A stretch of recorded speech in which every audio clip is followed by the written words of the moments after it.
위스콘신 학교 총격범에게 살해된 교사 나탈리 러프너우는 휴가를 간 정규 교사를 대신해 일하고 있었습니다.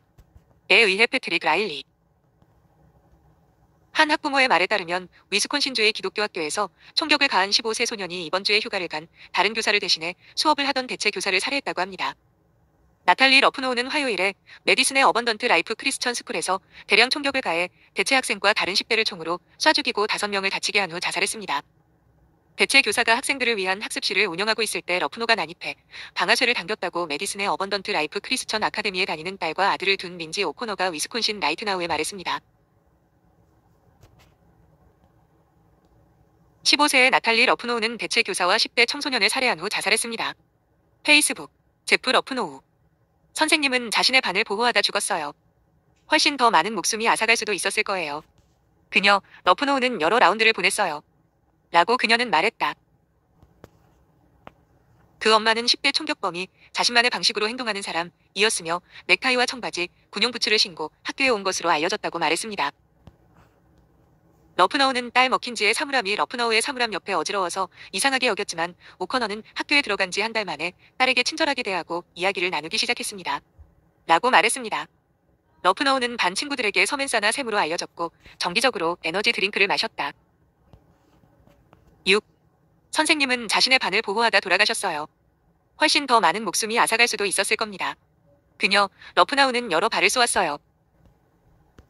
오코너는 그녀를 어떤 면에서 좀 특이한 버전의 프레피족이라고 묘사했는데 그녀의 친구들은 셔츠와 넥타이를 메고 다녔다. 부모는 러프너우가 친구가 많지 않고 매우 고립되어 있었다고 덧붙였습니다.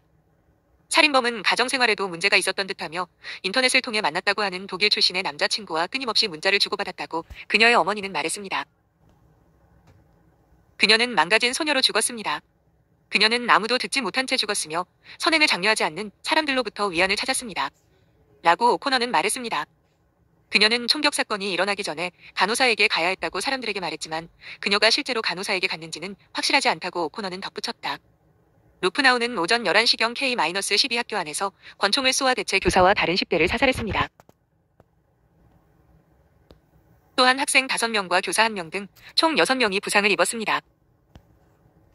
관계자에 따르면 그 학생 중 2명은 병원에서 생명을 이어가고 있다고 한다. 당국은 아직 피해자의 신원을 확인하지 못했습니다. 수백 명의 사람들이 2024년 12월 17일 화요일에 위스콘신주 메디슨의 캐피톨 광장에서 열린 학교 총격 사건 희생자들을 위한 추모 기도회에 참석했습니다. 총격 2021년부터 급증. 건수 희생자 10년 새 4배. 서울 연합뉴스, 미국 전역의 유치원, 초중 고교에서 일과 시간 중에 총기가 발사되거나 휘둘러진 사례를 수집하는 K-12 학교 총격 데이터베이스의 1966년 이후 연도별 총격 사건 발생 건수. 2021년부터 급증하는 양상이 뚜렷하다. 2024년에 325건은 1월 1일부터 12월 17일까지 집계된 사건 수다. K-12 학교 총격 데이터베이스 화면 캡처. 연합뉴스 이마섭 기자 미국 위스콘신주 메디슨에서 16일 현지 시간 15세 학생이 총기를 난사해 본인 포함 3명이 숨지고 6명이 다친 사건을 계기로 미국에서 학교 총격 증가를 우려하는 목소리가 높아지고 있다. 1966년 이래 미국 전역의 유치원, 초중 고교에서 일과 시간 중에 총기가 발사되거나 휘둘러진 사례를 수집하는 K-12 학교 총격 데이터베이스에 따르면 학교 총격 발생 건수와 희생자 수가 2021년 이래 급격히 증가하고 있다. 10년 전인 2010년대 초와 비교하면 발생 건수와 희생자, 사망자, 부상자 수 양쪽 다 각각 4배 이상으로 늘었다. 2017년까지는 발생 건수가 60건을 초과하는 연도가 단 한 번도 없었으나 2018년 199건, 2019년 124건으로 기존 기록의 2배를 훌쩍 넘어섰다. 코로나 팬데믹 사태로 학교 휴교 기간이 길었던 2020년에는 116건으로 잠시 주춤했지만 이어 2021년 257건, 2022년 308건, 2023년 349건으로 역대 최다 기록을 이어가고 있다. 2024년은 연말까지 2주가 남았는데도 이미 325건이다. 희생자 수를 연도별로 보면 1966년부터 2016년까지는 연간 최다 기록이 1986년에 92명이었으나 2018년에 159명으로 치솟았다. 그 후로는 2021년 189명, 2022년 273명, 2023년 249명, 2024년 현재까지 267명으로 최근 수년간 상황이 더욱 심각해졌다. 이 데이터베이스를 운영하는 연구자 데이비드 리드먼은 일간 뉴욕타임스, NYT에 학교 총격을 어떻게 정의하는가는 연구자별로 차이가 있지만 어떤 기준으로 보더라도 상승세라고 지적했다.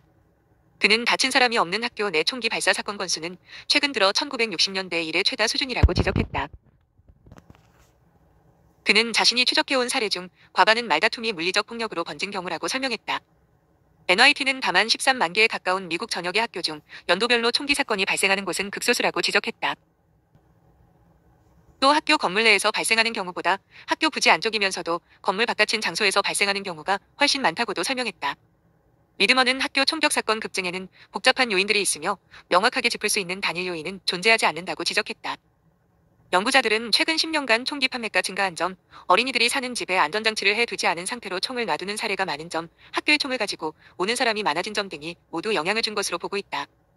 일간 워싱턴 포스트, WP는 학교 총격을 추적하는 자체 데이터베이스를 인용해 올해 총격 사건이 발생한 학교에 다니는 학생 수가 3만 1천여 명이라고 밝혔다. WP 집계에 따르면 올해 들어 미국에서 학교 총격 사건으로 숨진 사람의 수는 최소 13명으로 집계됐고 총에 맞았으나 생존한 이의 수도 50명에 육박한다. WP는 학교 총격 사건은 아직도 상대적으로 드문 일이지만 학교에 총기가 반입되는 경우는 거의 매일 발생하고 있다고 지적했다. 이 신문은 1999년 4월 20일 범인 2명을 포함해 15명의 사망자를 내 미국 사회에 엄청난 충격을 준 콜로라도주 컬럼바인 고교 총기 난사 사건 이후 미국 전역에서 발생한 학교 총격 사건들을 추적해 데이터베이스로 관리하고 있다. WP 기준에 따르면 컬럼바인 고교 사건 이래 미국에서 발생한 학교 총격 사건은 426건이다.